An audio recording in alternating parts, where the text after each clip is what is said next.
You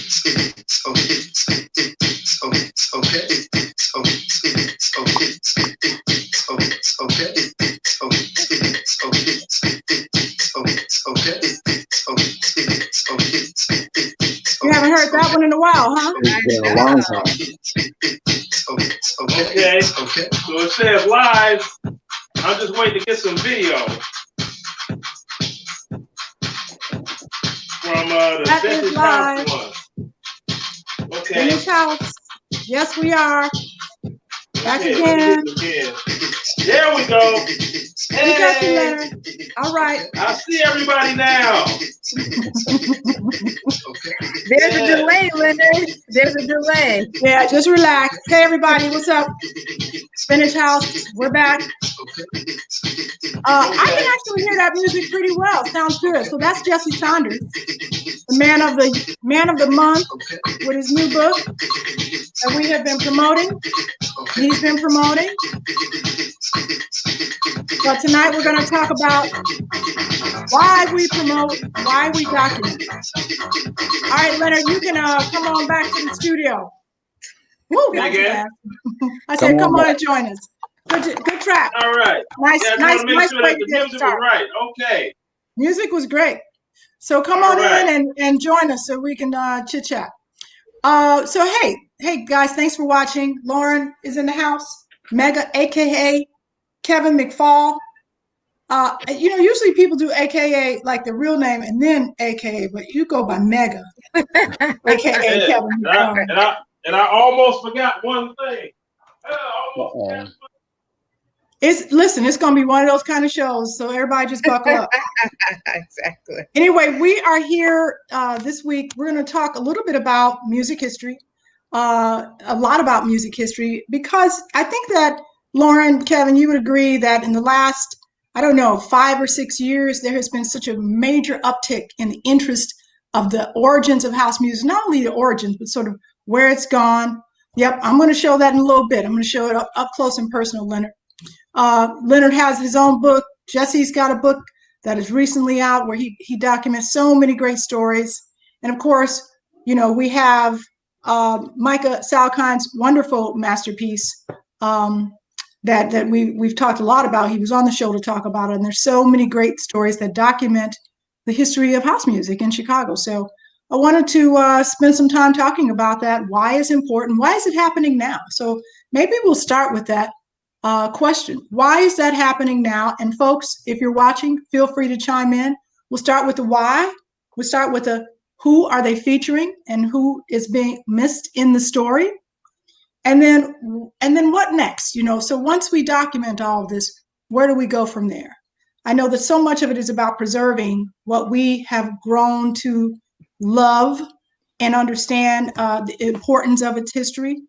But for what? So what? Maybe that's the question. So Lauren, Kevin, I'll start with you. Why are we doing this? And then Leonard, we can't see you way back there. Come closer to the camera.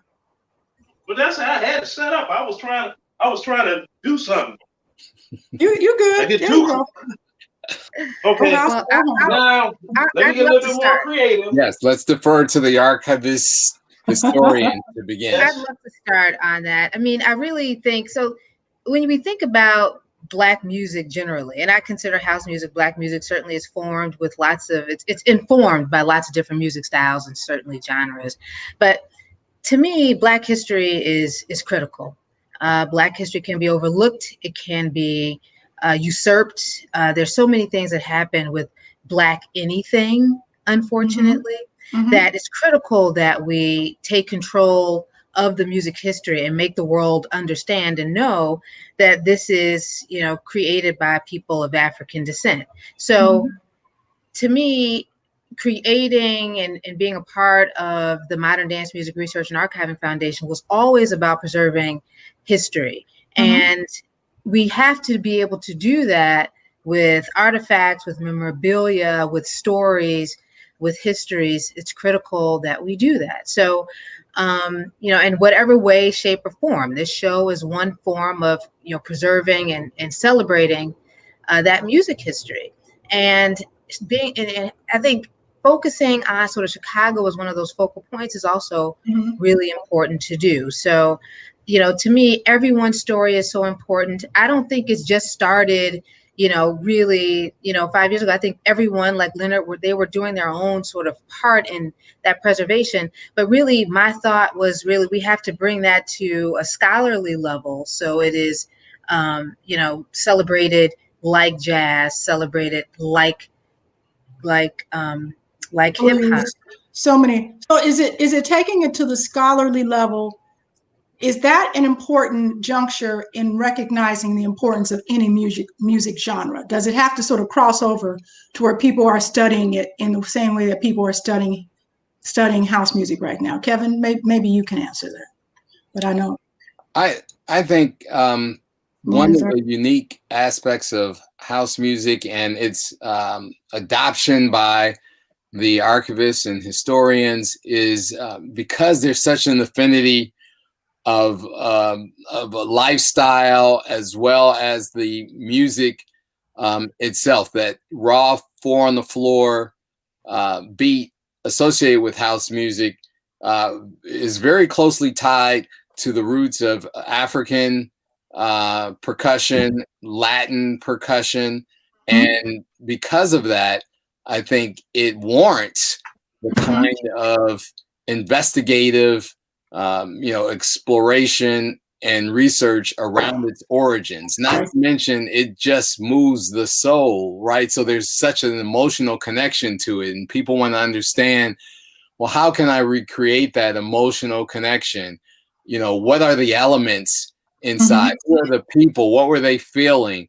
All of those dimensions of house music really are compelling people to want to understand, so that they can either replicate it or immerse themselves deeper into what the genre offers. Right. I think that's really good. I think we got a few comments. Hey, Lorna Davis Robinson, just saying shout out to a few people. George Jackson, nice to hear from you. David Earl-Posey. Jalen, what's up, son? Tyrone Mix. Oh boy. Tell us what taking to the scholarly level consists of. Good question. And then once we take that question, we're gonna introduce Leonard Rroy and talk about his history. But please, let's answer Tyrone's question. Scholarly to me means that people are studying it in more unique ways. So we have people writing books about it, and books that might look at a perspective that is not just one-sided. So we're looking at all levels of the formation and creation and growth and strength and global nature of this music. So we have to make sure, sorry, I know I've got background noise, but sorry, I apologize that I'm so adamant about the scholarly piece of that. I mean, not that, I want you to recognize too that jazz, right now, if you look at jazz scholars, they don't look like the people who created jazz, and they're telling people what jazz is.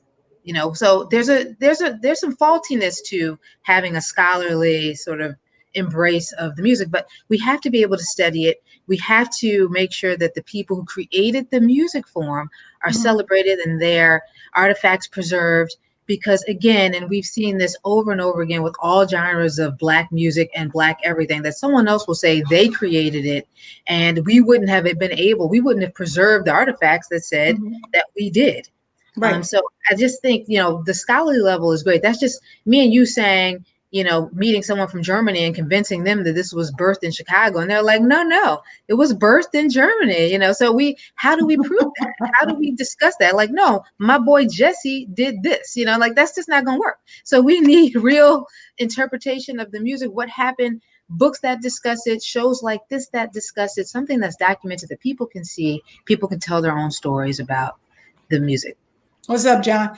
I agree with you. So I want to take it to Leonard. You want to say something, Mega? Sorry. I was just going to add that even before we saw sort of this onslaught of books, what was a more readily accessible or a format that drew a lot of adoption was the documentary, the house documentary, right? There were cameras going into these places and spaces to capture the movement, and then there was narration layered on top of it. And then I think we saw more authorship around the study of the genre. And the points that you both made are very important, particularly, Lauren, what you said about ensuring that we can defend its origin as people go about the process of teaching or reciting information about house music. There's a pedagogy that is that methodology of how music historians will go about telling the story. And so they have to have a place, they have to have a source to go to ensure that they're citing the right resources, authentic resources and such. And certainly, to your point, again, the Vintage House Show is one of those resources that is available now. Leonard's book, Jesse's multiple books, the mini documentaries. These are all tools now to help drive that pedagogy of music history and music instruction. So we're very necessary elements in this process. Yeah. So Darlene, what's up, DJ Lady D? She says there's a journal of scholarship papers dedicated to dance music online called Dance Cult Journal of Electric Dance Music Culture. So I want to thanks Darlene. I want to point out that there is some journalistic intent that's in the ethers that is about dance music culture. I think that where we get to be purists is like what is Chicago's story, and often Chicago's story, because it's so rich and there are so many folks who were instrumental in making that story. It's difficult to tell in one fell swoop. And so you get a book about Chicago and it features like 3 people, and 20 other people will say, what do those 3 people know about it? Well, they know something you don't know, and you know something that they don't know. So it's difficult to do that. So we can go on and on about this, but I want to introduce Leonard Rroy, who certainly has earned a place in the history of house music for much of the work that he did very early on. But one of those things that Leonard did, and Leonard, I want you to talk about this, was he was one of the first people to start documenting, sort of his mini documentaries on YouTube. When YouTube was brand new, Leonard was posting videos about DJs and posting music about house music. And I remember it being a new medium because people were saying, who's this Leonard Rroy? And is he a friend of yours? He's talking about you on YouTube. And I was like, oh, what is this? And so I was like, yeah, I don't remember Leonard. And so it struck me as something that was novel at the time. Obviously, it's common now, but it was very novel. And Rick Lenoir, I know, Lenoir, you say you're right. There are so many gaps in the story, which is why we do this.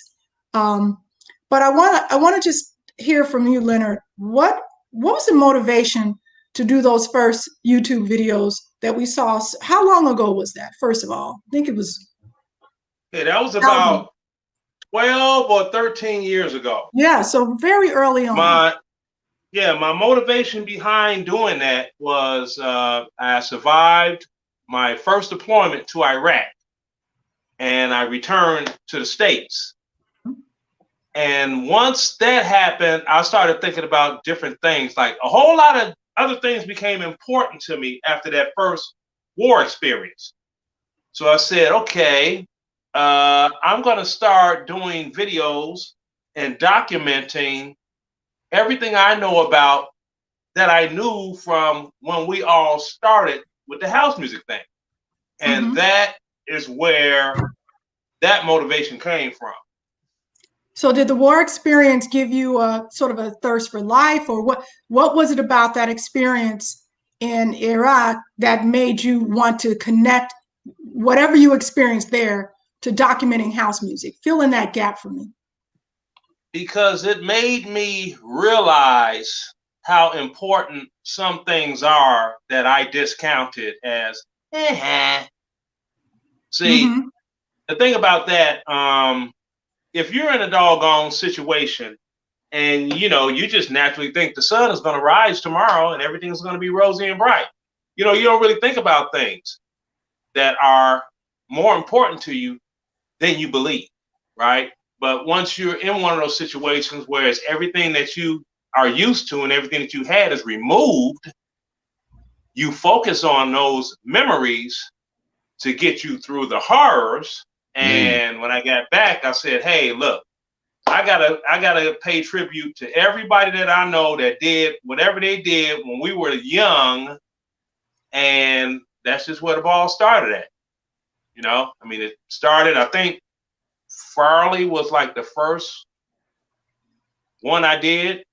Then after I did that was Steve Hurley. Then I did yours. Then Alan and Wayne, Jesse, Chippy, Mike Dunn, Tyree Cooper. I just went through the whole list as I could. Yeah. I think it's the reason why I wanted to connect those dots was because it was my first memory of somebody sort of doing independent journalism, you know, saying, this is what I remember. This is what I experienced this, and this is what I need to tell people about that experience. You know, Chippy did his documentary early on too. I think it might have been a little bit earlier than when you were doing that. But as I said, YouTube that was before. Yeah, that was before. I was in that documentary. That was before. That was before 9/11. Yeah. Yes. That's a pre 9/11 documentary. So that was 9/11 happened. Was likely I think his might have been the first Chicago-based documentary that I recall. I could be wrong. If you're out there and you're listening, you know, correct me. But I don't remember there one that was being specific to Chicago about Chicago house music. His was the only and the first and only. There are no other documentaries that are Chicago based. Chip did the first one. Okay. Yeah. So, okay. Well, he did the only one. Only one. Was Chips the only one, Lauren? Yes. I'm sure someone will tell us no. I'm sure someone will chime in and let us know if there's one other out there that might be Chicago-based. I'm sure there's some small documentaries, maybe not as big, maybe not feature length, maybe that kind of thing that are out there. Maybe didn't get the kind of love. But, you know, certainly Chips was one of the first and was definitely, you know, important, you know, and critical and sort of in people documenting history from the perspective of one of the major creatives around house music, which is a very different ballgame as well. And so what's important about that is like you said, Lauren, is that our community was documenting. So that did not come out of London. It didn't come out of, you know, Germany. It came out of Chicago, DJ and a producer who had the foresight to say, I'm going to document it first. And so we have to give credit to Chippy, you know, for having the foresight and the insight to do that. Yeah, and then came the pump up the volume deal. And some of the information in the pump up the volume documentary was incorrect. It was completely incorrect. And I pointed that incorrect information out, and that's when I started getting ostracized. So this is the point of contention, I think, in so many documentaries, and that's not limited to house music, is that when you talk about history, you got to remember what that word is comprised of, right? What is it? His story. His story. His story. But so I call it like the actual factuals. See, because I mean there was a portion in it whereas Jamie was talking, Jamie Principal, and he was talking about they were trying to shop Your Love because it became a very big hit at 10:15, right? Off a cassette, right. Reel to reel and cassette. Okay, that's not true.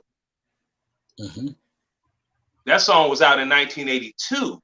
Now remember, Steve Hurley and I had that DJ battle at Sawyer's. Steve had an acetate copy on the 1982. Well, yes.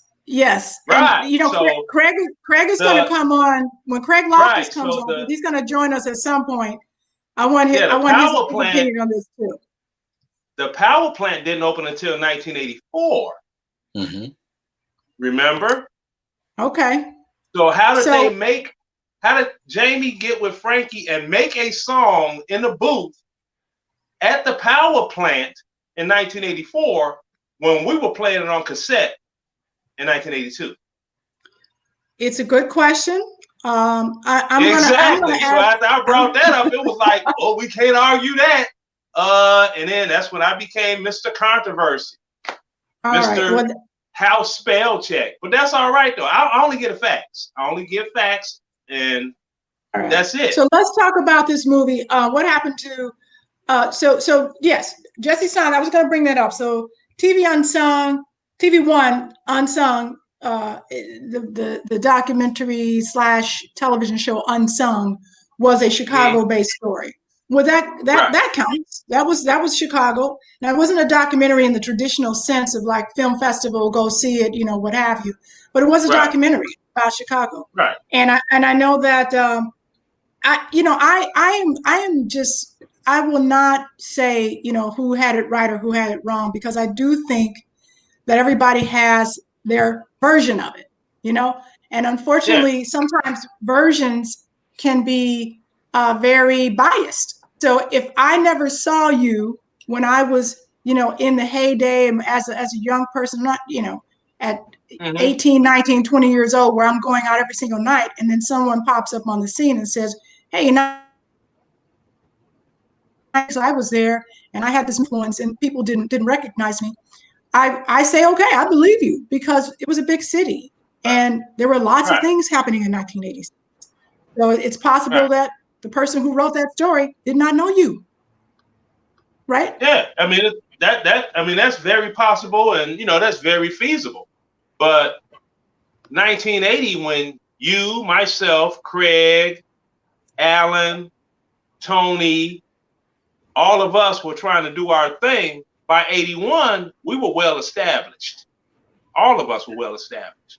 Getting started. And what I see a problem is me, my syndrome. Mm-hmm. Everybody wants to me, my. I'm like, everyone can't me, my.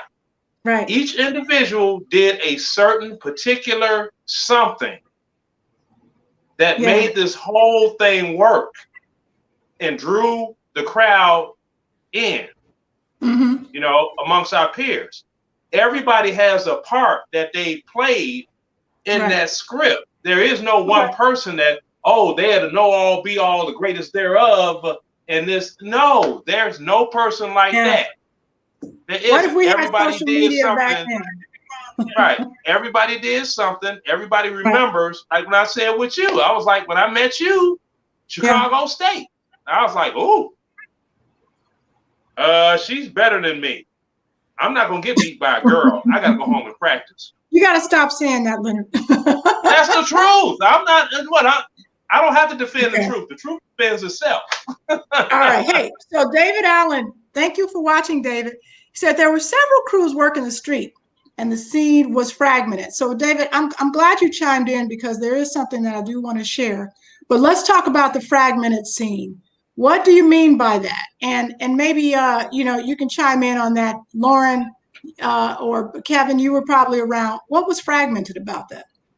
Yeah, there's no question that Chicago is a city of cliques, and the cliques certainly spawned into these fragmented groups of promoters, of dance crews, of DJs, and that is a natural and organic circumstance, certainly natural to Chicago and its scene. I mean, you have a city that is one of the most segregated in the world, right? And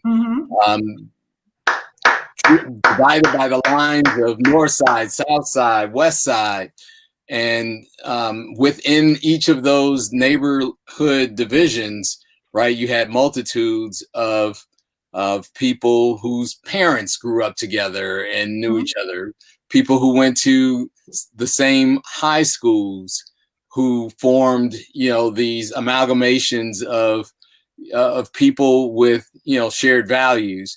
And so ultimately, that became reflected in the party scene, the whole dance and music scene. So there was no avoiding that, in my opinion. So thank you. And I put this up, David, because apparently, this is a flyer for, I've seen it for years. Someone uncovered it, and maybe it was you, David, since your name is circled on the flyer. But this was a party at Sours. It is pronounced Sours, not Sawyers, for all you Sawyers fans. Sours, yes, indeed. I asked the owner. No, I'm just kidding. You can pronounce it however you want. I don't care.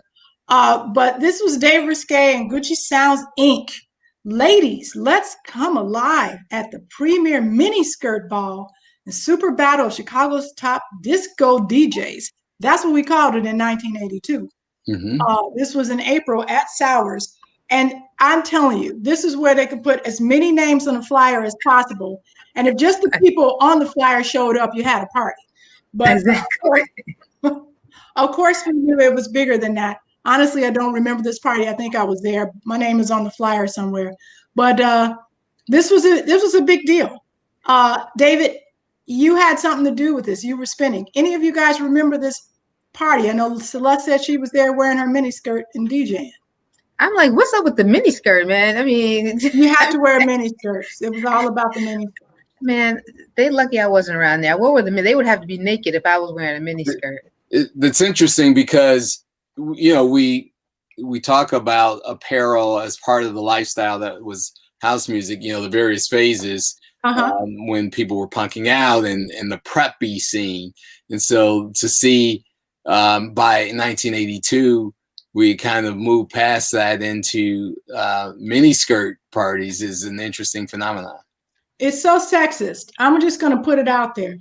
It's one of these things where I didn't pay much attention to it when I was around a clique of guys and they were like, you got to show up and have a miniskirt on and wear heels and DJ and have a lot of makeup on and get your hair done. I had to do all that before a party. So when I showed up, I was all there. I was like, did the guys do anything like that? Hell no. They did. All right, but that's a different show. So, hey, Lori. Yes. What's up? And one week earlier, if my memory does not serve me wrong, go ahead. 1 week earlier, Sours. What's that? Move it. Yeah. Oh yeah. Okay. What was that? That was the DJ battle with myself and Steve Hurley. Yes. Who won? I won. Okay. Congratulations. And you were there. I probably look. I went out every night. Oh so no, I know you were there. It's not no, but you probably know. I know you were there. Okay. We need evidence of that win. Get Steve Hurley on the line right now and have him confirm that. Did you get a trophy? What y'all get? That's right, David. Okay. Why do I know? You want to know why I know she was there? Why? Because you voted for me to win. Oh, you were one of the judges. Leonard is always starting trouble. I said, I promised people. You were one of the judges, Lori. Vince. Oh boy. Vince. Okay. Ask Robert Allen. Robert Allen. Okay. It's pronounced. Robert Allen. How is that? Sours? Yeah, Sours. Right. Sours. Thank you, Vince. Ask Rob Allen. This was my buddy. There were 4 DJs. There were 4 judges. We had to all draw straws to see who went in what order. And after we did what we did, the 4 of you all, right, whatever y'all did, and I ended up with 2 votes instead of just 1 vote. Wow. We were talking about the major battles, but you mentioned something else, and I do want to do another screen share. Flyers were very important, but there's something that I noticed at looking at all of these flyers from the past. One of the things that many of them had in common was very weird thing. You know what that was? They had were hand-drawn art. But they had white people on the covers. Well, that was because of that preppy Archie's thing. It's the weirdest thing. Do you know what I'm talking about? Yeah, that was the preppies Archie's thing. Remember, the Archies wore the Argyle socks, Jughead, and the rest of them. Why were we and putting the straight leg jeans? Why were we putting white people on flyers when these parties were 99%? When I look at Virgo, Look Go at the ahead. Verticals. What did the Verticals have? No, I mean, we didn't. We they did were not. drawing things. No, we Keith didn't. Haring was probably doing different things with sort of Frankie stuff. So I didn't see No. there were that many white people on our Oh, flyer. I'm going to show you a few Yeah, right now. I'm looking through the book right now, and well, can't really see this really good, but I'm going to show you one. Okay. this is from the bitter end, and this looks like a skinny black guy with a jerry curl. And who's he with? Looks like a skinny white chick. Okay. Thank you. My point's proven there. I'm going to show you some more. Okay. That does not look like a black woman. This one But is. he looks This like one he's is. got a jerry curl. He's got that Ray Parker Jr. radio thing going on. We have to get the illustrators. We need to get those illustrators and those people who created those flyers who we never really talked to. We need them on the flow.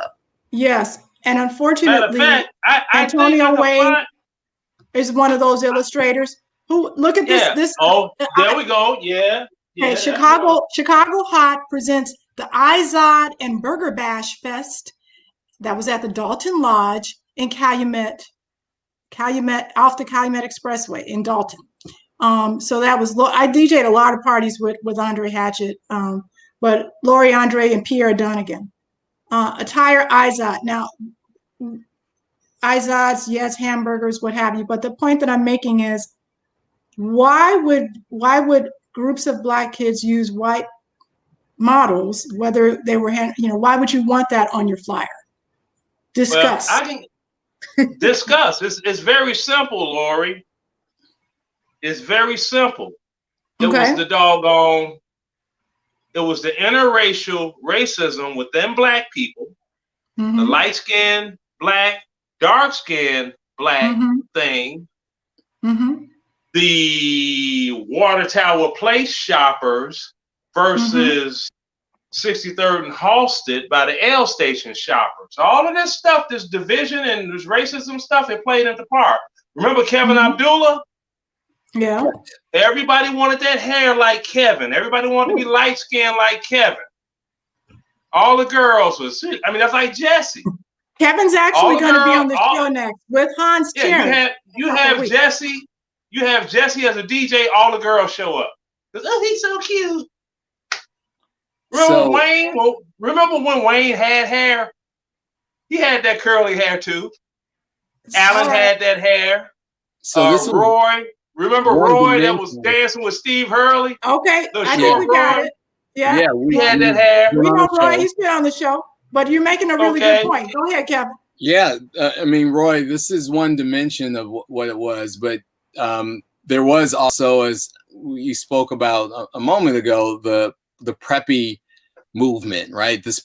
There was actually a preppy handbook that many of our peers had, and were taking some of the illustrations from the handbook to craft the flyers, or at least emulating what was in that You're handbook. on top of it. Now, certainly, exactly. We saw a movement not long after in which Afrocentricity became, the adopted movement. But as history has it, right, we go through these periods, right? I wouldn't call it one of any kind of self-disdain, but certainly there was probably some belief, right, that those images were aspirational for us, and the opportunity to become preppy, right, was centered around those kinds of concepts, those social constructs, and the imagery. We still have that problem today in that we're being a lot of what we see in advertising. They've begun to integrate, right? But you still now have these odd families that are, being portrayed in cereal commercials and but a lot. It's not. It's this evolution, right? Let me jump in there from the advertisement point. Not to cut you off. but this is No, no, important. no. If you look at the commercials that they have on, right? Have you noticed all of the commercials are, not all of them, but a large amount of them are mixed couples? Mm-hmm. Have you noticed that? Mm-hmm. Now, you don't see commercials, the light-skinned brother with the white woman. But you'll see the dark-skinned brother with the white woman and the kids. Then you'll see the dark-skinned woman with the white husband, like the one where he goes and picks the child up and brings her to eat ice cream and such. Right. Yeah, it's still going on, but it's on a different level now. See? So Andra is saying that no one did your art, but Andra, I know for a fact that people hired artists. I agree that some of these parties, you just you had somebody at the print shop just make it for you, and they used whatever stock stuff they had. But we had artists that were very well known in the community, some of whom passed away, others, who are still around, who intentionally made these images, for these parties. Here's a party for Kenwood High School, right? Another battle of the DJs at the mansion. I remember this one. The mansion was this really, really, really cool spot that was on 47th and King Drive. This party was packed. Do you guys remember this one? Anybody? There was a I'm looking on this phone because I'm not seeing it on the one we're broadcasting from. Mm-hmm. Well, this was a packed party, but and it was a great party. So I don't want to make it all about the artwork, but these flyers were really, oh my goodness! Yeah, I remember that party. What year was this approximately? It was probably around 82, 83, somewhere around there. It might have been 81, 81. I don't know. It wasn't that late because Curtis Blow was at that party. It was. I remember it being very jam packed, and I think all DJs had about like 30 minutes to spend. It was very, we were there to hang out more than we were anything else. Curtis Blow was at that party. Wow. And Christmas Rapping was played. He didn't perform. He just walked around, and people were like, that's Curtis Blow. That's Curtis Blow. That's Curtis Blow. Because I only went to a couple of the parties at the mansion, right? Myself and my friend Clee. And, at that time when this happened, we were still doing the dance that work your body. Yes. We were still working. You see what I'm saying? Yeah. Yeah, I remember that one. So anyway, the point I was making is these parties were interesting. And you were right. I'm going to share one more. Some of these artists were amazing. They did amazing work. When I go through my file of flyers and stuff that I find on Facebook, David was saying that this was about the era of designer labels. Calvin Klein was big. Gloria Vanderbilt was big. Young Black kids were chasing those labels to fit in.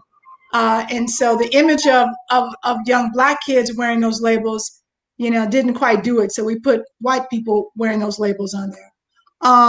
David also says it was a reflection of rich LA teens who set trends in the 80s as Black kids from the mid. This was a huge thing for us, and we were trying to follow that. Oh yeah, I can show you an old picture right now. I wish Lolita was in the show so she could see herself back in 1982. She'd be like, "Oh my God, really, Leonard?" I'd be like, "Yes."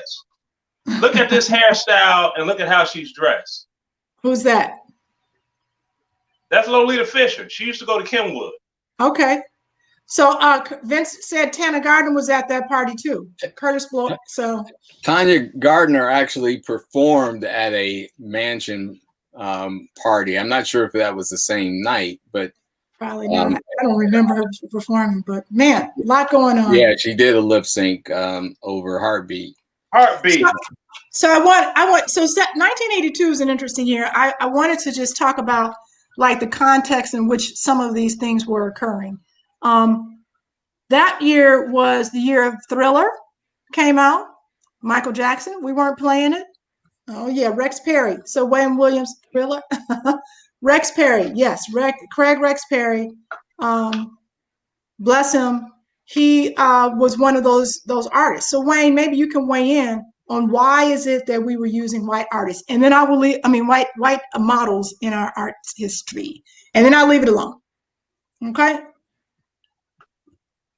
I want to put that Kenwood back up because I want to go down the list and see where some of these people are. If they're still alive, if they're people we should be talking to. Okay, I'll put it back up there. So 82. Guess how much rent was in 1982 for an average apartment? I like that. I like that. Music Box member. $320. This is a real membership card from the Music Box on 16th and Indiana.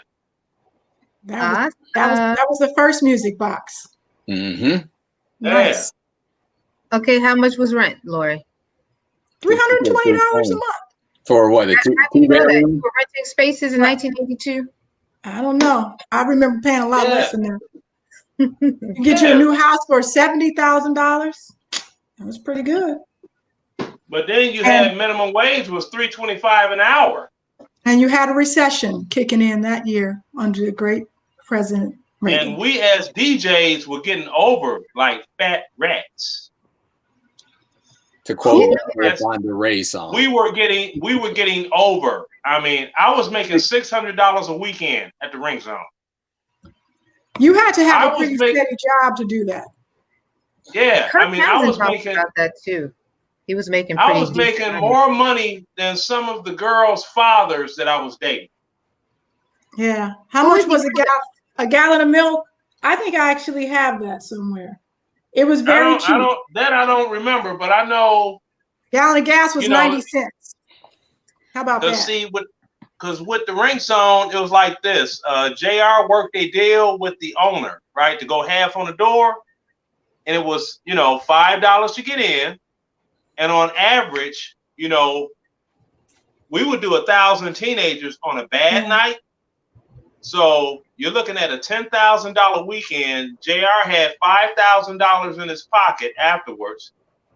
He paid the DJs what he paid the DJs. You had Dwayne Jackson. He drew all the flyers by hand. He took them to Pronto Printing and got them printed off on like the cheapest paper that you could get. He got the posters made in Earl Park, Indiana. Mm-hmm. That's where they made the posters.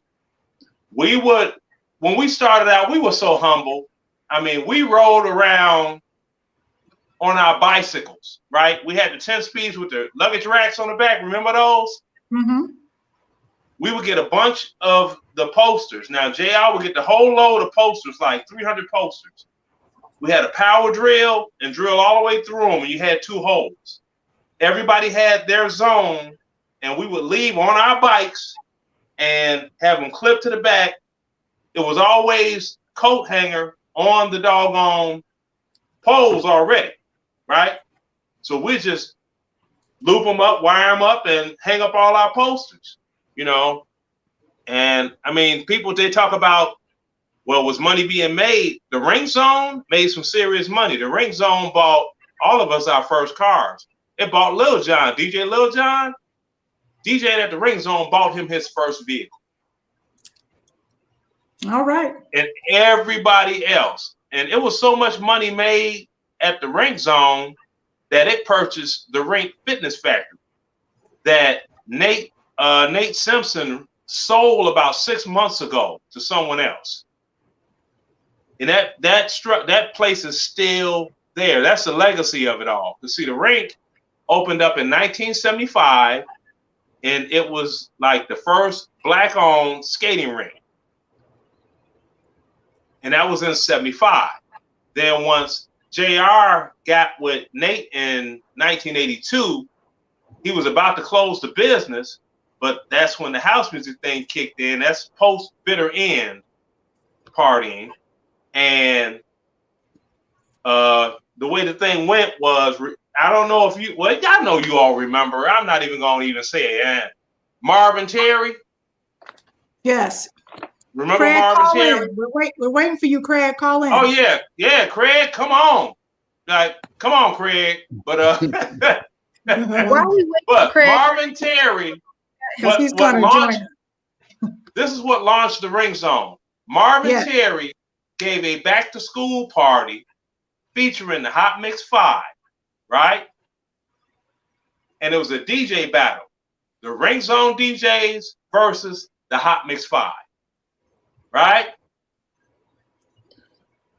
And Farley has talked about this in his interviews. He was like, hey, look, I was a king. I'm on WBMX and all that. Leonard came up behind me, was like, yeah, that's all right.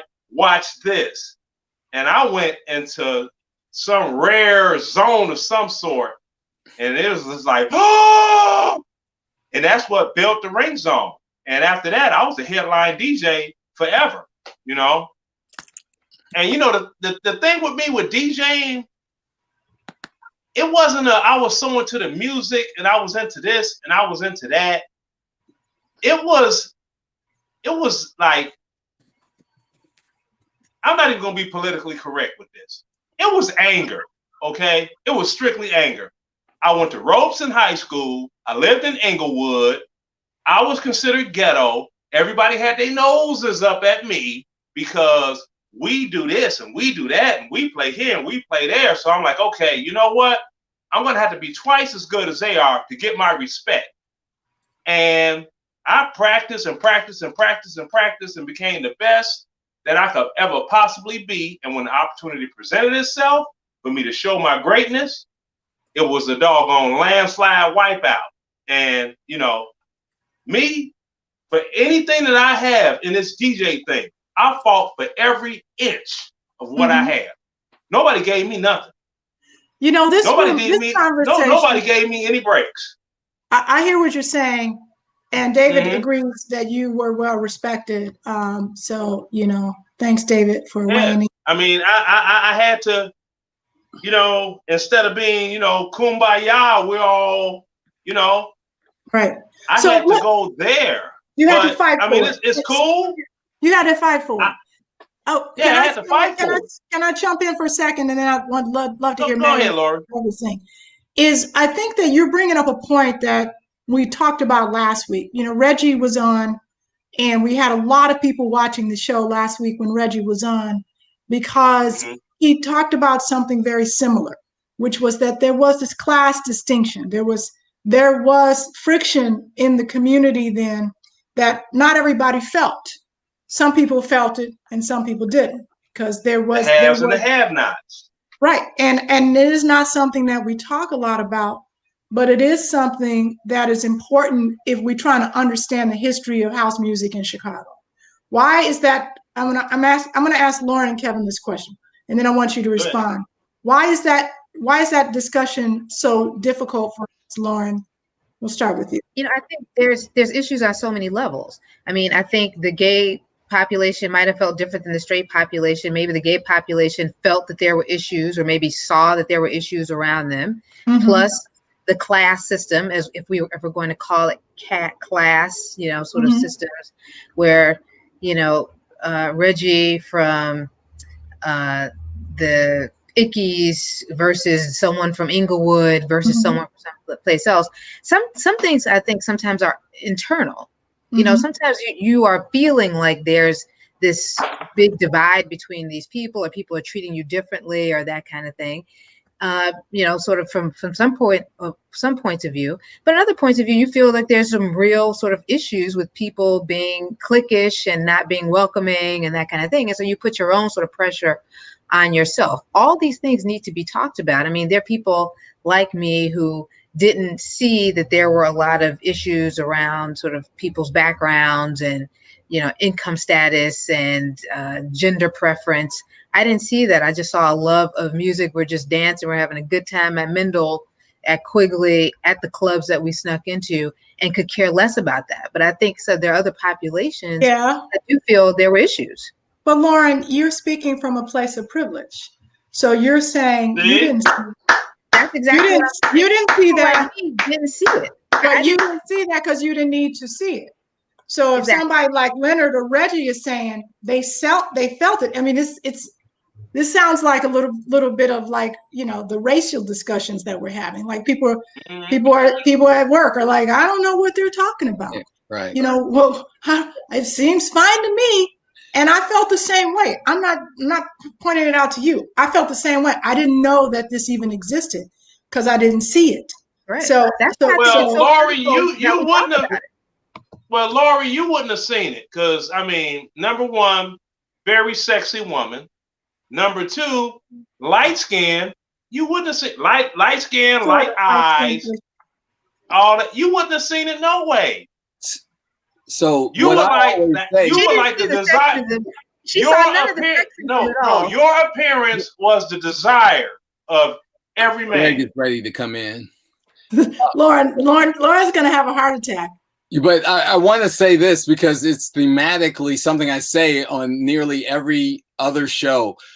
House is a microcosm of society, and we all bring our authentic selves into this genre. We're not coming in and then becoming something else. We're bringing who we are, our socioeconomic class, our sexuality, religion, all of that is brought into this. And the beauty of it is what emerges right through the music. Through and see what it is beautiful. It is beautiful, but wait a second. 1 second, Leonard. It's beautiful, but Kevin, what I'm trying to get at is, and what I've been trying to get at for the last few weeks, is that there is this dissension, and it didn't just come out of nowhere. And like as we start to unpack the history of house music in Chicago, it's bringing stuff up for people. And this isn't the first time that I've heard people talk about class and cliques, and I didn't fit in, and I had to do this, and I had to do that. And we're 30 years, 40 years. I mean, I think it's very therapeutic, and I think it's interesting. But I also think that if we want to tell the real story, we got to tell the real story, the whole story. Hey, the Craig. whole side. Well, you know, can I make the ugly side and the pretty side? All right, Craig, welcome, Craig Loftis. We'll hear from you. Well, you know, it is very, very true that it's always been cliquish like that from day one. And if you remember, Lori, back in the day when we first started going to 206, there was what was like considered the house royalty. Those were the people who danced close in front of the booth, like Poo Lala, Cat, and Bobby Sox. That whole clique, you know, would dance in front of the DJ booth by Frankie, and you dare not be in their space when they get there. You know, it was also the same mentality like when we would, you remember back in the day when you go into the warehouse, the original warehouse, your whole concern was what you were wearing that next day, that next Saturday. You see what I'm saying? Because you had to walk through the court, as you call it, the way 206 was made. Remember, you worked on that outfit all week to be approved by the court members that were sitting in that hallway before you got downstairs. You know, so it has always been, you know, that so-called house royalty cliquish type thing. Each group had their own, but it was a hierarchy there. And it also came to the point where when you started throwing parties or being involved in other events, as we started maturing, there were certain people that you, even in our age group, if those people were in that room, you knew that was a party. Oh, this is going to be real party. You know what I'm saying? Back in the day when 6'3" was, you know, very well known. You know, David Risquet or 6'9", was, yeah, 6'9", you know. Yeah, you know what I'm saying?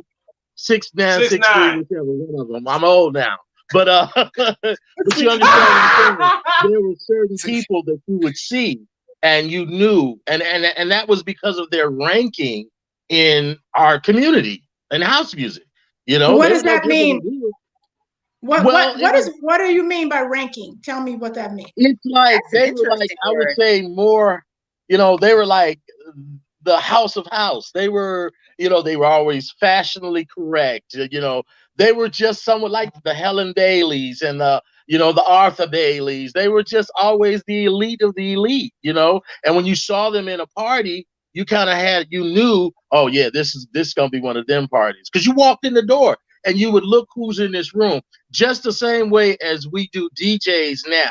Oh, who's playing? Oh, we didn't really care who was DJing because there was so many DJs back then. We were all coming up. But what you did rank the party by was who was in attendance. When you walked in that door and you saw one of those house royalties, you knew it was going to be one of those parties. Okay. Arthur Bailey, Lionel Brazil, Tony Smith. There you go. Yeah. All right. So Wayne, Craig, Leonard, what did these people have in common? What was going on with these people that made them the superstars? Or the people that you wanted to be around? What was that ruling class comprised of? See, we're gonna That's get a to great this. question. You want Craig to go, or you want me to go? I want Craig. Listen, time out. I want Craig to answer first, and then I want you to hear. And then Lauren, I know me and you, we didn't see any of this because we was just off in La La Land somewhere. Are you kidding? But we're gonna learn tonight. We're learning tonight. Craig, your turn. Wow. They were just the originators. It was like they were the original people that, when we were growing up and just becoming and just identifying with this culture. In my world, they were just some of the original people that their fashion was fashion played a lot with it. You know what I'm saying? They were always on 10, their look, their dance, everything. Everybody knew who they were. Everybody wanted them at their parties. So I would say it was just fashion. Because they were from the beginning. They were there from the beginning of all of this. So, but it had something to do with the way they presented themselves. Exactly. Okay, now Leonard, what do you have to say about that? Okay, well, what I have to say about that, what pushed me into that entity, but what caused people to be like, well, where do you stay? And I'm like, 69th and Emerald, Inglewood, right? The thing about that was, my mother owned a dry cleaners in Wicker Park. I was one of the haves, even though I lived in the ghetto. All of what I was wearing clothes that some looked at in Bixby's and Crothers at Water Tower Place and thought about getting. I was wearing it. Right. The $600 reefer sweaters. Right. I don't know if you all remember them, but it's a sweater, a hemp sweater that was a $600 sweater. We didn't have that. My mother bought me all that crazy stuff while people were wearing Bonjour jeans with yellow stitching. I had Bonjour jeans with sky blue stitching. This is the new change up of the whatever. So they were looking at me like, oh, he must live in Hyde Park, or, oh, look at that. Oh, look at that Giorgio Armani he's wearing. Oh, Again, Leonard's going back to fashion. You see, fashion plays a big part in house music. Even down to a lot of the names of the organizations, the Gucci's. Everybody was, fashion was really big for us back then. So, you remember that, Lori. Well, of course I do. And it was a double standard for women, but we won't get into that. Different show. Well, I don't know about the women part, but I know women DJs, it definitely was a double standard. And Leonard, you said this yourself. Now that's true. It was a double standard. Craig would tell you. Show up however they wanted to, and Craig would not let me walk out the house looking any old way. There was a curation party before we went anywhere. Exactly. Jose was physically making my clothes, physically sewing what my outfit was going to be for. Oh my word! You think I'm kidding? It was vertigo. Oh my word! You guys epitomize what you're talking about and describing, right? Fashion component of this movement. But I don't want to sound I don't want to sound like humble bragging, because that's not what I'm trying to do. It sounds that way. What I'm saying is that there were factions and people were aware of them, or people weren't aware of them. Some people were more aware, and there were people who were harmed by those factions, right? Now, someone Yeah. made a comment. I was looking for the comment. If this was you, just restate it. But someone was saying people who are struggling today were the same people who were struggling back then. And my question was, was that something? Were we mimicking sort of the oppression that we were experiencing in the street, in the community, on the dance floor? Were we kind of mimicking the same kind of oppression that Black people experienced through class structure, through skin tone, through fashion, through being, part of the cool kids? Did we bring that energy into something that we want to fantasize that this house music was just all love and all that, when for a lot of people, it wasn't that? Maybe it wasn't a pleasant memory. I don't know. Am I making this up? I just wonder. No, you're not. Lori, you're not making it up. It's all I true. just got a comment about that, Okay. Lori. What I don't understand is when you say, was it not love for everyone? Then my thing would be, well, then why would they be a part of it? Why wouldn't they leave it? Why, if it was something that did not show them love, and if it wasn't an experience that they loved, why would they leave? Why would they still be a part of it? See, I believe that back in the day, it was all about the love and even aspirations. It gave you something to look forward to. Because give you an example. Now, again, back to the fashion. If we could not afford Versace and all of that stuff, or designers and stuff, what did we do? We made it. We made it ourselves. And you know what I'm saying? And we got the approval from our peers. Oh, that's hot. Where did you get that from? Now, if we want to lie and say it's Versace, we would do that. But, the bottom line Hold your phone still. Hold your phone still. Oh, okay. I'm shaking. sorry. Okay. I'm in a rocking chair. I'm an old man. I'm in a rocking chair. Right. What's up, No, Emmanuel? but you understand what I'm saying, Lori? You made the comment, well, if it wasn't good for everyone, because I've never known. Now, I think what you may be saying, if I get it correctly, maybe there were some people in the house scene that felt that they weren't a part of the big picture, or were on the outside looking in. But see, that goes along with personality, because if you had a personality that's to be reckoned with, you were going to be known in house music. I don't care who you are.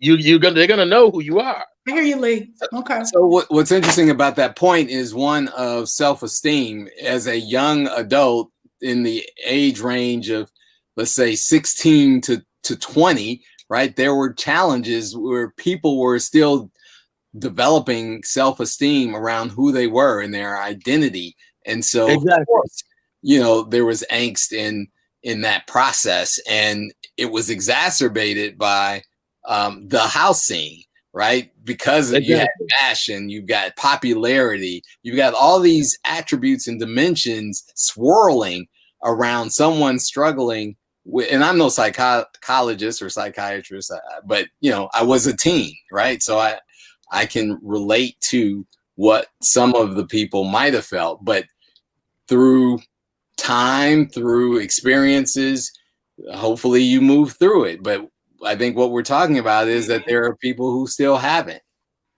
Yeah. Well, I have a 30-second point that I could doggone put out, and that puts the staple in the whole thing about right now. Go ahead. Okay.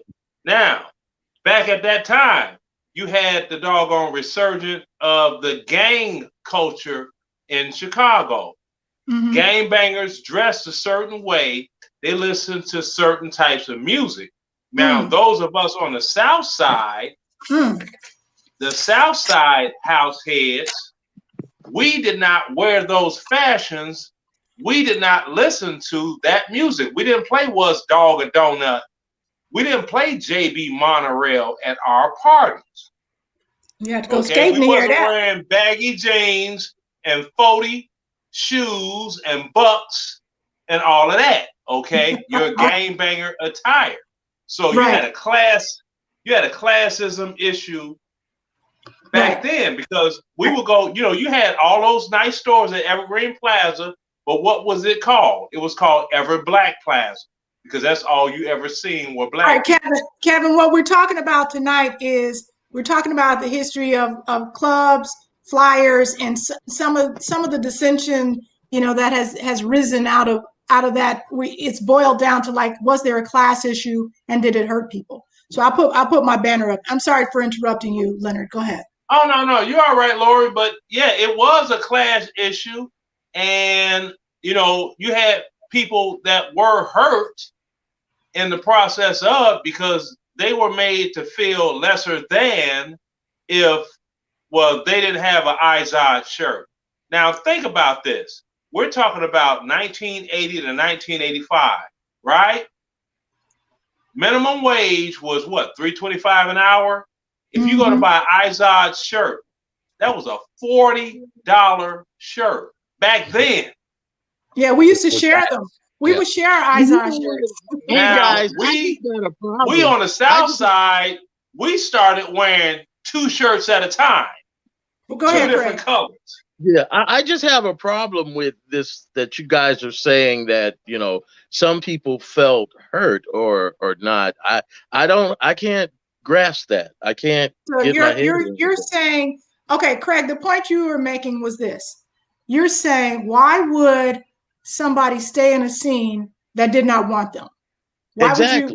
Why would you be there in the first place if you felt like you were disrespected or, you know, not tolerated or whatever? Why would people do that? And Kevin, you had a response. What was your response? Yeah, I mean, I used the term earlier about aspirational. Even though you might have resented, you know, someone who had or who was rocking the Izod and polo, the Oxford cloth over the polo shirt with the collar popped, right? You might have aspired to that.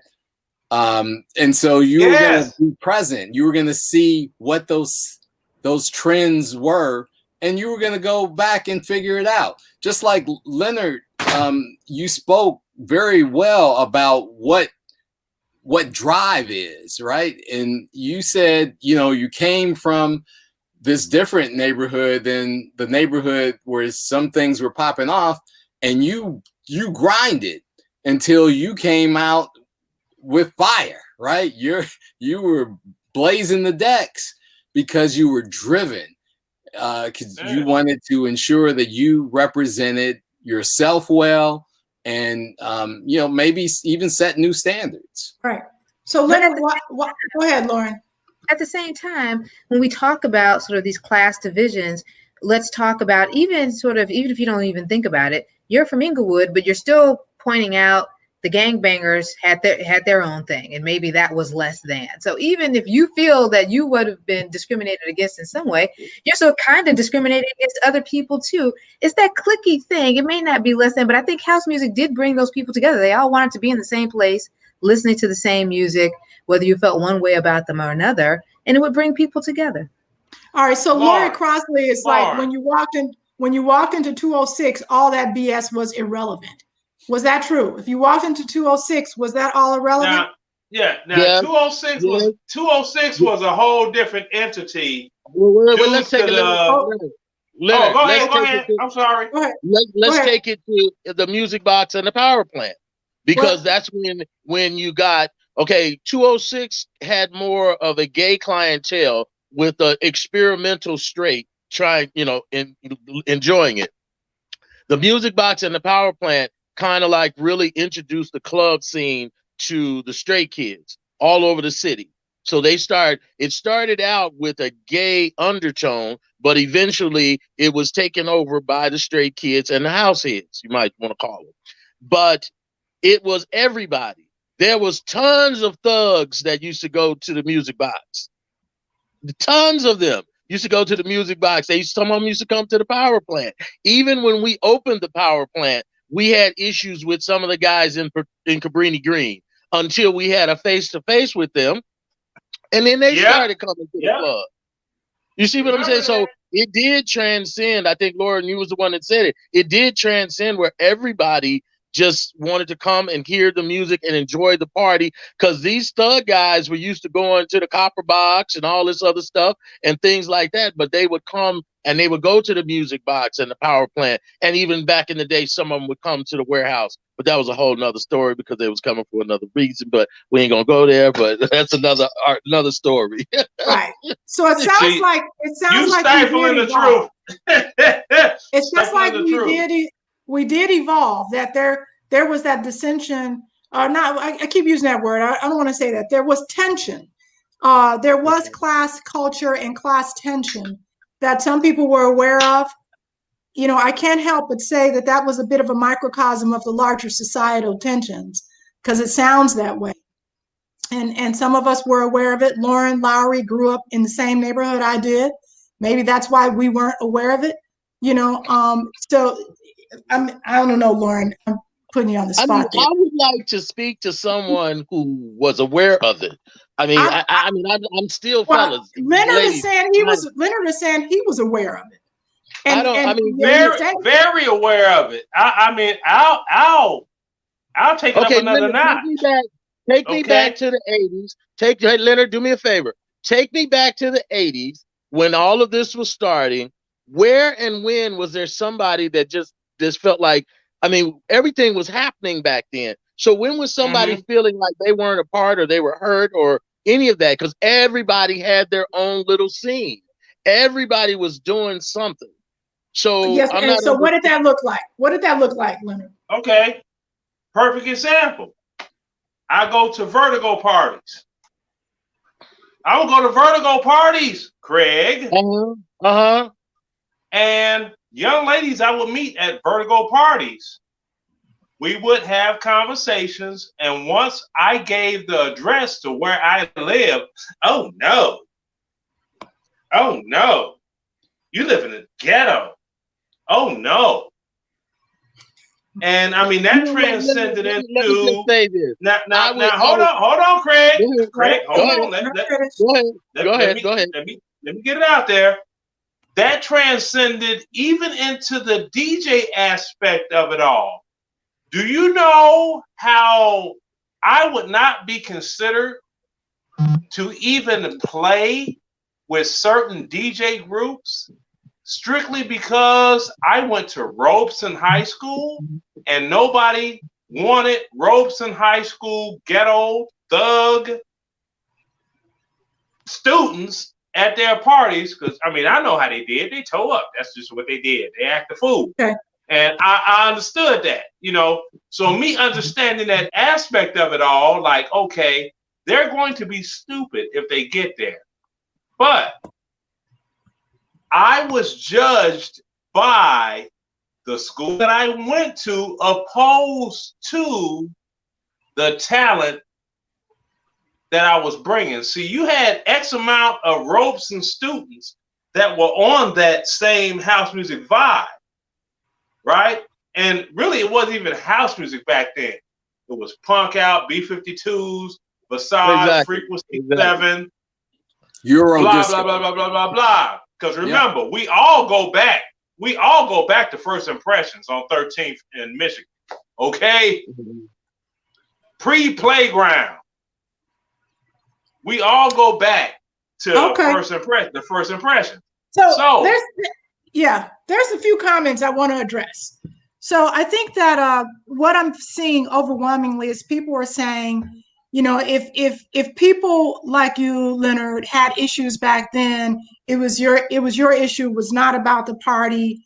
And I can't speak for you. I can't speak for anyone who felt like they didn't want to belong. But someone else just commented that people want to fit in.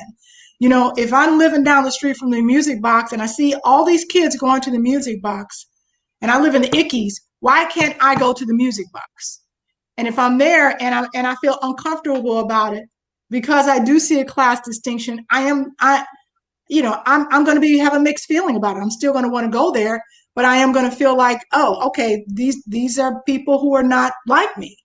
So we can't deny these are people's experience, That is very true, Lori. That is very true. And the difference with me The one major difference with me and everyone else in where I lived was I was the child that had.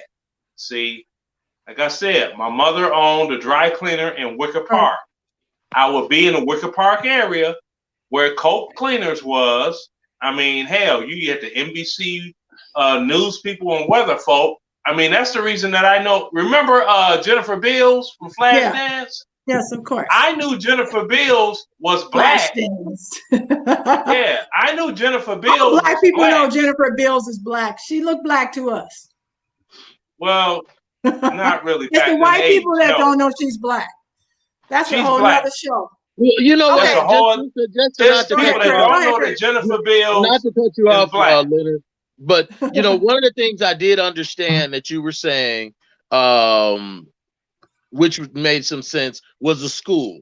Now, schools, that might have been a separate, you know, people did look at, okay, what school did you go to whether or not how house you were, you know, because you had all the little Kenwood, Lindblom, all of those schools. They were like, you know, they were the ultimates. You know, how house you were. I went to, you know, by the school that you went to. Yeah, you know.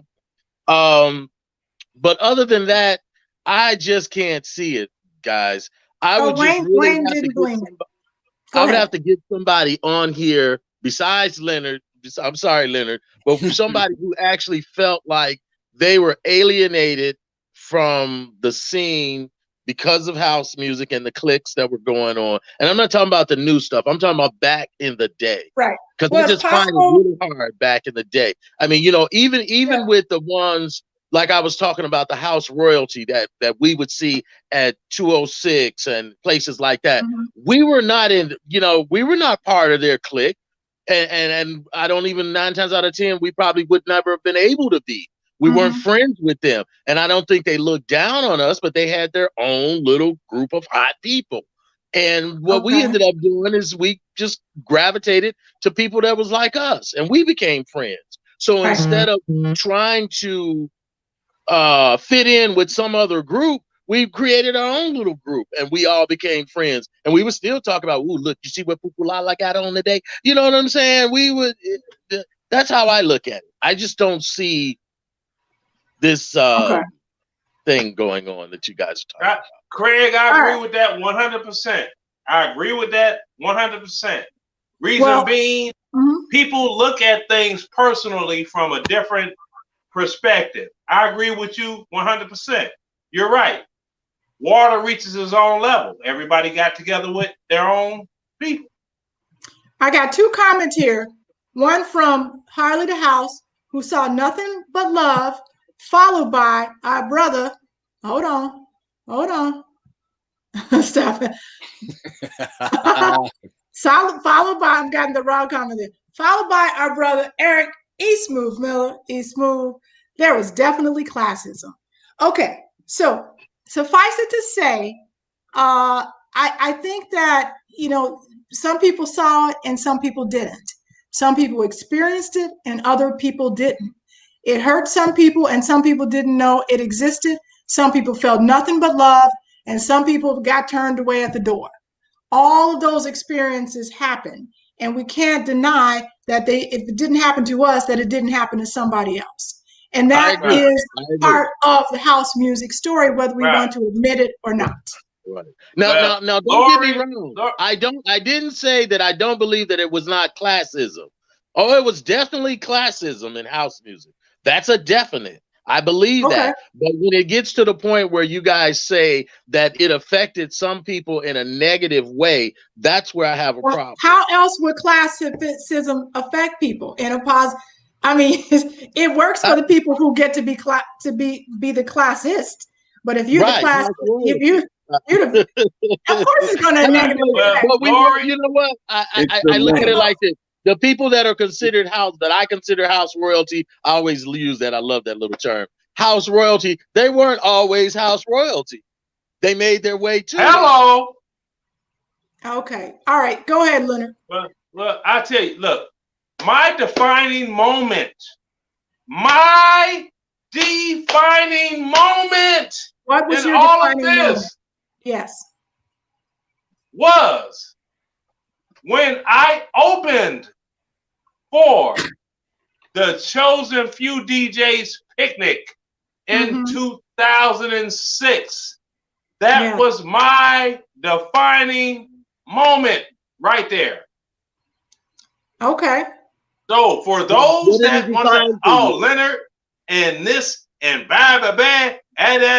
they see all these doggone things about me. And I'm sitting here like, okay, you know what? You're not on the inside.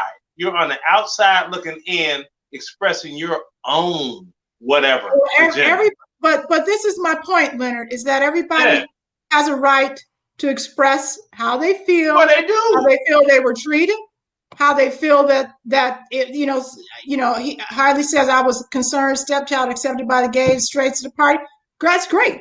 A lot of people were, and a lot of people weren't. And Robert Williams will tell you they didn't let everybody in. So Harley, you got accepted, you got in there. That didn't happen for everybody. So there was a lot of shade in the community, and we can't deny it. As a Robert, now I want to ask Craig about this. This is Craig. This is a question for you. Okay, Mega has a question too, but go at right after that, and then Mega, yes. Okay, Craig. Yes. Do you remember this DJ? His name was Larry Williams. Yes. Okay. Now you do know Larry was supposed to have been the DJ at 16th Street at the Music Box, but they had creative differences. You know, Larry Williams and Robert Williams. Right. Larry really wanted it to be just a strictly gay-oriented club, right?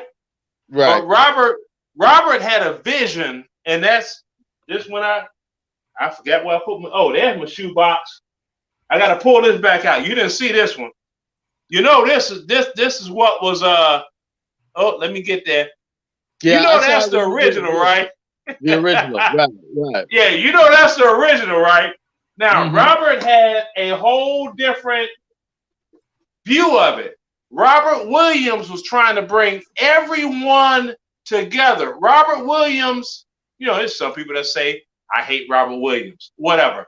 Robert Williams was trying to break all barriers as the classism, the house music elitists, the gay, the anti-gay, the this, the Robert Williams was trying to break all of that and say, hey, he basically wanted what they had at Studio 54, a party that would never end, and ditch diggers could dance with celebrities. Right. Yeah, and everybody was on that same right here. And that's what made the Music Box on 16th Street so great. Yeah, but Robert Williams had I love that club. He had a different story at the warehouse, though. He didn't let everybody in there. Now, okay, so but he learned from that. The attitude of the people trying to get in. All right. Yeah. See, Michael, you've been trying to say something. Yeah. Well, I mean that point is an interesting one, and you know the conversation and comments in particular have continued to pour in around this notion that while we are telling the house story here, of course we're on Vintage House, this phenomenon that we're describing is not unique to house music. It is a component of the story. There's no denying it. But we, again, are bringing who we are, what we're encountering in the larger society into our experiences of house music. And what I saw and noted as another interesting comment, even today, there are still some people trying to find their place in house music in the history, in the annals of house music history. There is that same pursuit that, you know, we're discussing now about cultural fit. And so Lori says it's entertaining and indeed, but you know, Lori, your point about we have to have this discussion to be comprehensive in our scholarly presentation of house music is Mhm. is a point that we absolutely have to live in this moment. And I'm glad Craig and Leonard and Lauren and Lori, as well as all of our viewers, are part of this. Thank you. I appreciate that. Thank you. I think that I am a peace loving, flower child. Trust me. So I don't ever want to talk about cliques and bad things and what have you. And like Lauren, the reason that I'm bringing it up, and I think the reason that I've been entertaining these conversations with people who have dissenting opinions and can be controversial, is that it comes from somewhere, and maybe maybe we can unpack a little bit of it. And I think we've done a decent job of doing that. um, our last guest, Reggie Corner, did a really nice job of doing that when he was brave enough to say, "Look, I came from the projects. We saw this thing that was happening that was very outside of our experience, and we wanted to be connected to that thing." That's the power of the house music culture, and then later on the house music canon. It was a powerful binding force in the Black community, and we have to, at some point, be brave enough to talk about class and culture and where that helped and where that hurt. And does that continue to help and hurt us? Because we bitch and moan about why Chicago isn't getting this shine. Maybe this has something to do with it. I don't know. I'm just saying. I'm just putting it out there. An important point of what you just said. Sorry, Leonard. Just really quick. No, binding force intonates unification, and unfortunately, we've also spent a lot of time on this show and in the community of house talking about division. I too believe that it has been a binding force, but when you talk about that, you also talked about the outcome, right? The outcome is that we're still finding ourselves defending the ownership of this very thing. Right. We're trying to figure out why. And it can't just be that we're all crazy and that Europe got it right and New York got it right and Chicago somehow gets it wrong, because that's the argument that I hear from everybody, is that it's this cliquish and people trying to bring this crabs in the barrel, this, that. No, we got to diagnose it. We have to diagnose it, people. There's some other thing that's going on there. I'm not suggesting that I've got all the answers. I think we all have the answers, but I think we're getting closer to it. And these kind of conversations will help us unpack that and potentially heal some of those fissures that have created, this rocky landscape that we have in the city that doesn't allow people to elevate in the way that we should have. We should have elevated. I agree with all of you out there. We should be getting more shine. That's interesting that you said that, because that brought it back to the classism thing. Some of the times what tends to happen is people and this is not just in the house music scene, who see someone who everyone likes and everything, they tend to judge and make their own opinion of that person before they even get to know them. They may just hear stories here, stories there, and they may come up with a false narrative of what that person really is or like. And I think that that's one of the problems that we have, especially in the DJ community. Which causes that separatism, where we're just, the unification is not there at all, because some people are just having their own opinions of we would say the hierarchy or whatever, and they don't even really know them. They don't even know them. Why does that happen? A lot of people did that with Frankie. Why does that happen? That I don't know. I don't know why. I don't know why it happens, but like I say, it happens in our community, period, not just in the house music scene, and just, I guess, in business, period. Right. Player haters. Yeah, you know what I'm saying. And then that creates a division. That creates a division. Yeah, go ahead. No, you go ahead, honey. No, I was just thinking, I had a conversation about somebody the other day, and this is about my good friend Alan King. This guy was saying, I don't know where Alan King came from, kind of like hating. And I'm like, what the hell you mean? I said, Alan's been around since day one. Where you're new. Okay, I had to tell him. I had to really tell him. I said, "You're new." Well, I don't know. He just came out of nowhere. I said, "No, he didn't. He earned his stripes.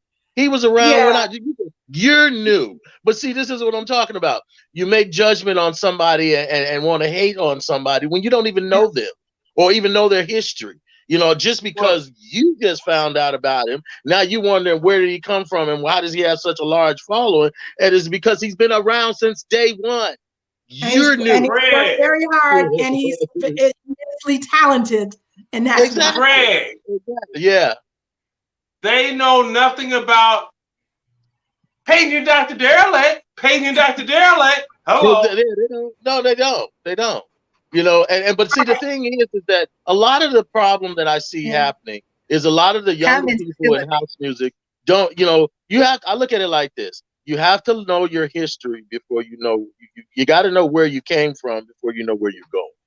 That that's doesn't right. mean you have to relish in the past and all that, but you have to know where you came Right.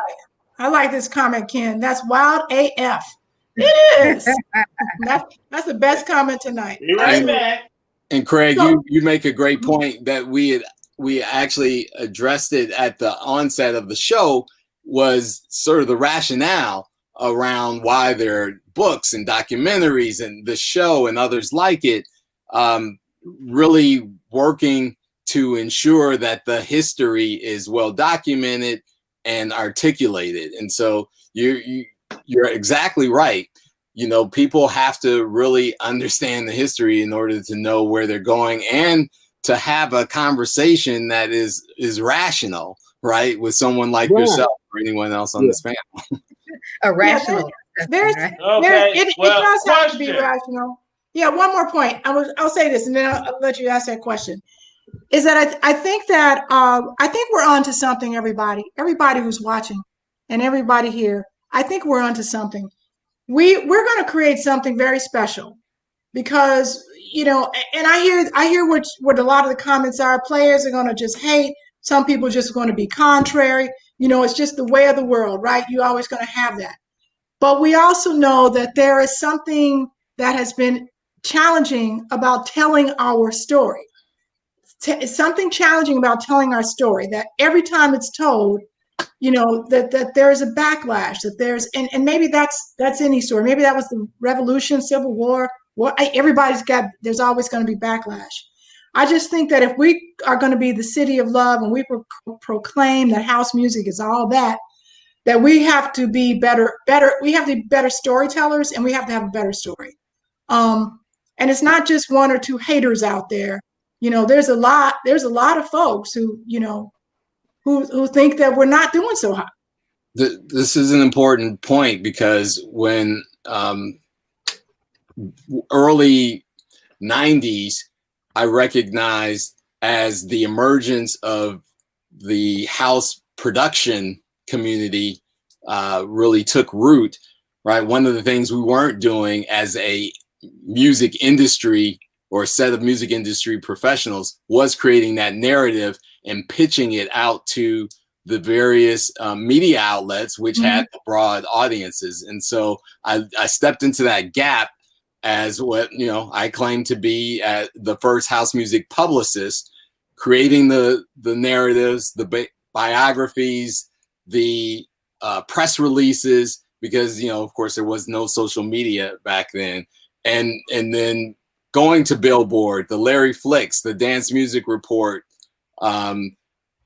Mix Mag, all of these outlets, and saying, hey, Chicago is here, and here are the people making the music. They have great stories and great music, and so you need to take note and begin to cover the movement that was happening here. So that's something I'm very prideful about having done and recognized, but absolutely that challenge has not been fully overcome in this story of house music.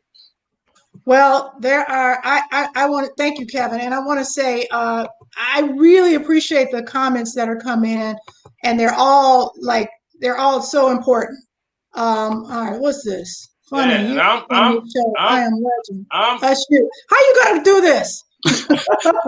Because that particular Lori, look, that's something personal with that particular New Jersey person. All right, well, anyway, look, Lori, let me get my 30 seconds. All right. Go ahead.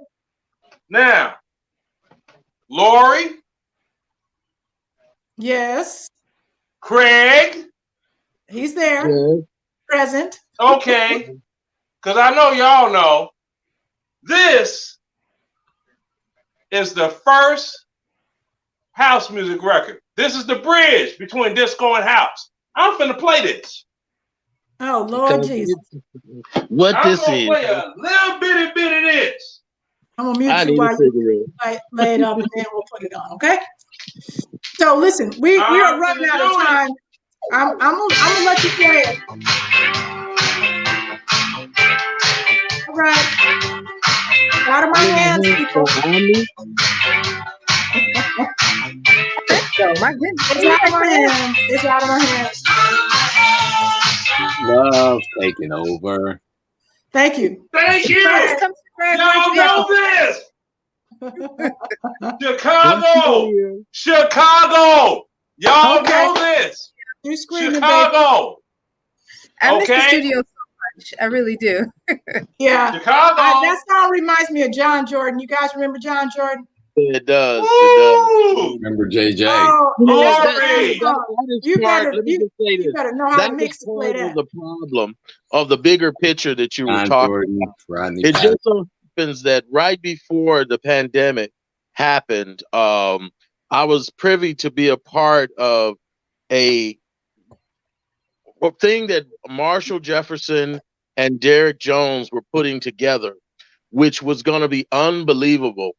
They were literally contacting all of the original founders of Chicago house music, and it was going to be done in series, down from the originals, then the next phase, then the next phase. It was going to be a long series, but we were getting together to actually put a timeline coming out of Chicago, an original timeline of everything. It was going to be a very heated roundtable conversation, but we had to cancel it. It was going to be May 15th of this year, and we had to cancel it because of the pandemic, but it was going to be pinnacle to what we're trying to do here. Because see, the problem is the timeline, and we all need to get together and come up with this declaration and this timeline of what everything is, and that's it. This is coming from Chicago, and that's what we need to do, and it's going to happen.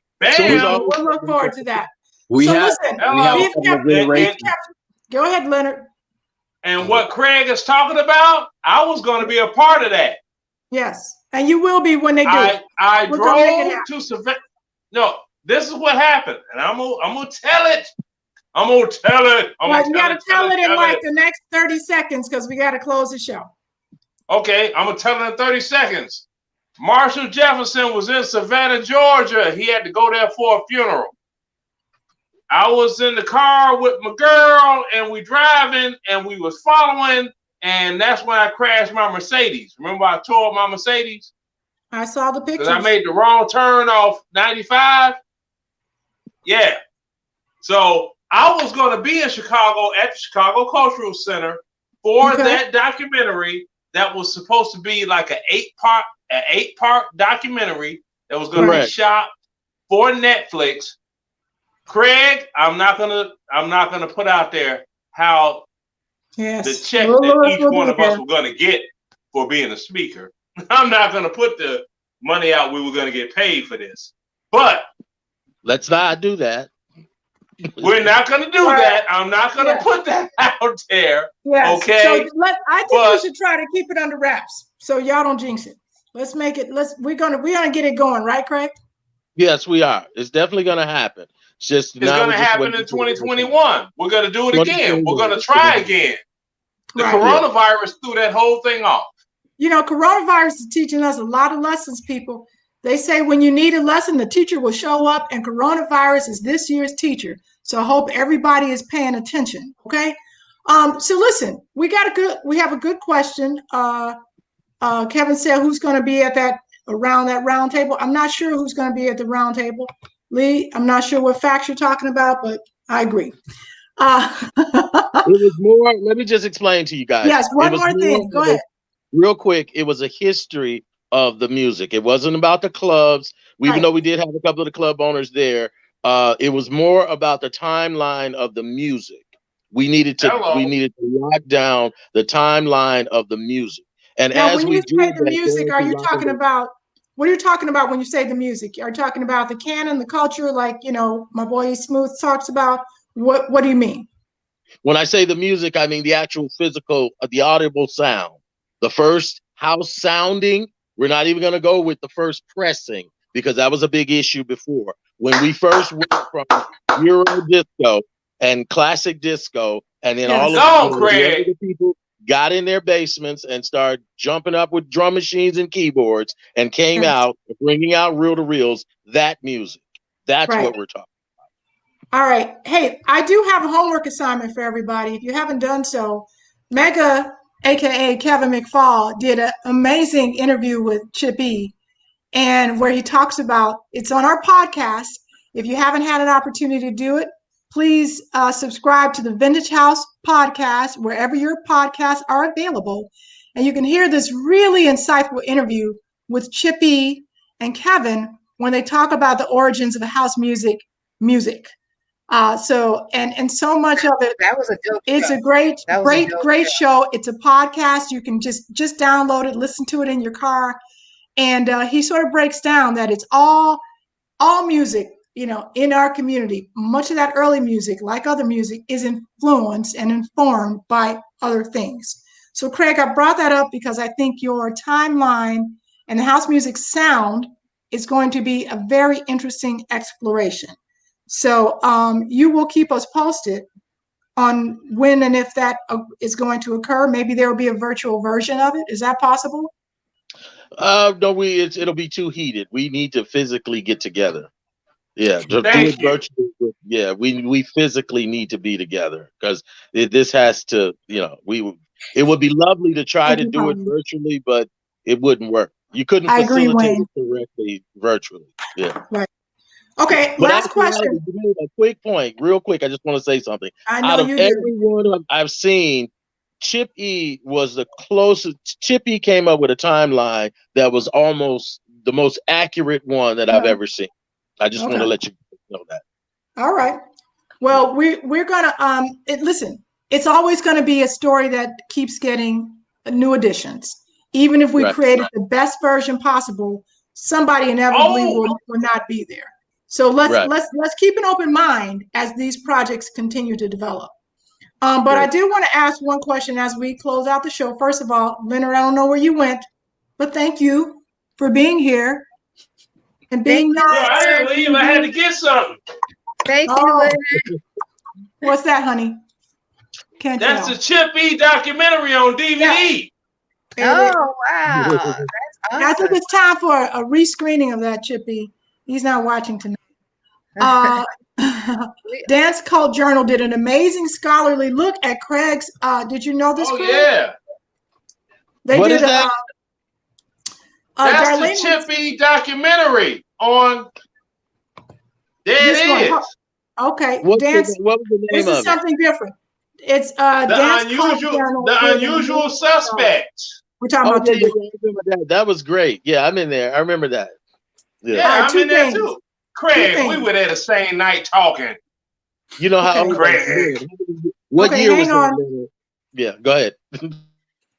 See, I'm the host, so I can mute people. How about that? Okay. Now, everybody good? All right. Yeah. So what I was saying was Dance Cult Journal did an amazing scholarly look at your song, Craig, Mary, Don't You Weep, your version. Mm-hmm. So did you know this? Yes, I did. Okay, well, very good. There it is. All right, so I'm going to close out by saying thank you all for watching. This is a great show. We're going to have, I know that Mega has a guest next week. Who's your guest? We've got an East Coast guest, someone from Chicago that's been living both on the East Coast and in the UK. Okay. To us, and a local still local Chicago female DJ. Oh, is it like a mystery guest? Surprise. Little tease. Okay, we'll see. Tune in, like the Vintage House page to make sure you find out. I love you for that. We're going to have, I'm not going to be a mystery about mine because Kevin Abdullah, who's been on our show before and really was a fixture in the early house music scene as one of those cute boys that we all love so much, but also, you know, played a role in the power plant or the powerhouse power plant, and in many clubs and promotions. And he's going to be in with Hans Cherry. So that's coming up. I'm also going to have my girl Aisha Mays, who's going to talk about the Coteries. Coteries was a club. Oh, you guys remember the Coteries? Yes. So some of the girl groups, or the girl promotion groups who did parties, you know, at the hotels and all over the place. So that's coming up too. I look forward to that. And Davi is going to join her. Davi Davenport, who's got her own thing going on. She was one of those, another fixture in the house music community. So we got a lot coming up, but this is the last question I asked. So Wayne brought up an interesting point. He said that Onyx song was not the first house music song. So when you think of house music, what do you think is the first song that to you says Chicago house, the first song? And I'm not talking about the first thing pressed or the first tape or whatever. It doesn't even have to be Chicago. What is the first house music song that comes to mind? Craig, you go first. A track I did called Yes, It's Right. There's a track I did called Yes, It's Right. That was actually, yeah. Okay, go ahead. Tell us. Well, no, it's just when we were back in the power plant days, it was before Chippy and all of them brought their tracks down. I never really pushed it or cared about, you know, but that was my first chance of trying to create what I heard disco. And me and my friend Daryl Duncan, we tried to create a sound of what we thought would be our version of electronic dance music. And to me, that was the first track that I considered, that I heard, that I liked, that was house. Everything else that I had heard before that was disco and Euro disco. And then after that, then I started seeing Chip and Jamie Principal, Chippy and Steve Hurley. They would bring their tracks down to the power plant for us to play. And that's when it all started kicking off for me for other people, because I really didn't dive into being an artist at that point. Go ahead. Now, tell me again the name of the song. It's called Yes, It's Right. Yes, It's Right. Craig Loftis' first house music song. So we're keeping track of this for a reason. Lauren, what was the first song that you considered house music that you remember hearing? You know, I would. Doesn't have to be Chicago. I would remember, but 1981 was my freshman year of high school, and I was just listening to anything and everything. I mean, all I remember is Steve Hurley was playing at the sock hop, and whatever it is he was playing, I was partying to it right at the front. I was right at the front. I was like, wherever he is, that's where I'm gonna be, right there. Of course. But I don't remember any of the songs, just all of the songs. I really can't remember one. I couldn't say one. Okay, you're gonna have to come up with one better answer next time. Okay, Mega. Yep, mine is as much about what I recall as the experience of when I experienced, it's late. This was as much about the song as it was about the experience, and it was Jesse Saunders, On and On, because he came to campus where I was. We hosted him as the featured DJ for a big event at the University of Illinois. It was Kappa Carnival, I think. So On and On. On and On. Okay. And Leonard? It's House by It's Chippy, House. because that's the first song that said it's actually house. And On and On was a bootleg by Mars. Listen, You know what I mean? Listen. Listen. Listen, you listen to Chippy's show. You're gonna find some interesting things there. Okay. We may have video. I was on that show. Yes, that's right. You were. Now, for me, I was there, Magda. You know, was I there? Yes. All right, so this Now, was for about me- this was about what not house, what house was not, but what it was for you. So what? So your first song was Should "It's be. House." It's house. Okay. Yeah, that's it. Now, Now, Lori, outside of that round was brother to brother, chance with you. But as okay, a Lori, house, what about you? What about you, Lori? honestly, now I'm going to say something that'll be controversial.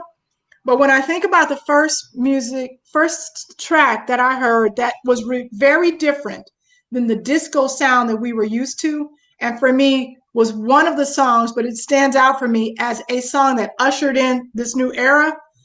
It was Moody, ESG. I felt like house music to me. Yeah. That felt like house music underground. But that was underground punk. But yeah, it was more punk. Moody was more. ESG was more of a. It was punk, but it had very African, underpinnings. It was tribal punk. But see that, so I think of house music as like tribal punk. You know what I'm saying? With a little disco thrown in. Yeah, I got you. But see, that would start that whole conversation with. See, here's one of the biggest problems that house music lovers have. We take stuff and we adopt it. I agree. We could sit up here and have a fight to the death. I can tell you that Teddy Pendergrass did not intend for Bad Luck to be a house song. And if you ask some people and they tell you that it's not classic house, they want to kill you. It was appropriated by house. Yeah, through the remix. Absolutely. House music is an umbrella for a lot of different genres. So let's keep it real. So there was house music culture. Let me get in the frame here. House music culture, house music canon, talking about, it's house and this, that, and the other. And then there was house music umbrella, which was all of these things. Okay. Yeah. So, it has evolved over time. It's not just one thing, and it's not just a specific sound, on an 808 that comes out of somebody's basement. It is a lot of different things to a lot of different people, and that's okay. It is all good. Okay, end right there. I love it. With that, this is the Vintage House Show. Normally broadcast Lori. WNUR 89.3, but hold on. Taking in the at-home edition. Leonard, you missed the perfect ending. Hold on. Please, I beg of you. We have to have you back. I beg of you. We'll 30 seconds. Yes. 10 seconds. I beg of you. Says Maga's talking about Afrocentric. I beg of you, 30 seconds. That was me talking about Afrocentric. Go ahead. Go. Okay, 30 seconds. Here you go. Okay. All right, we're gonna go out on your track, Leonard. Okay. 30 seconds. Okay. Please visit us and download every episode that you've missed.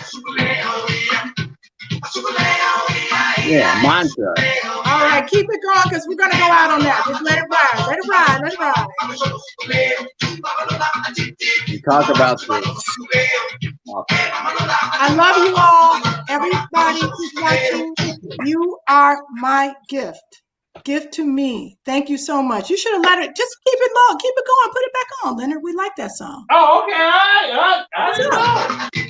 There we go. Tantra. That's right.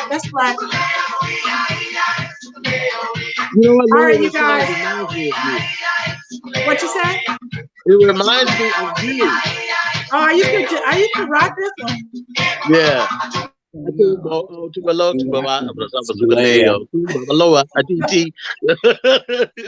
Okay. Hey, I love you guys. Have a great week. We will see you next Wednesday. Leonard, thank you so much. Thanks for tuning in. You're on your best behavior, and I appreciate you for it. Craig Loftis, you're not on your best behavior, but that's okay. I love you. Good to see you, Craig. Good to see you, Leonard. All right, guys. Peace. Bye. 9 o'clock next Wednesday. 9 o'clock. Bye.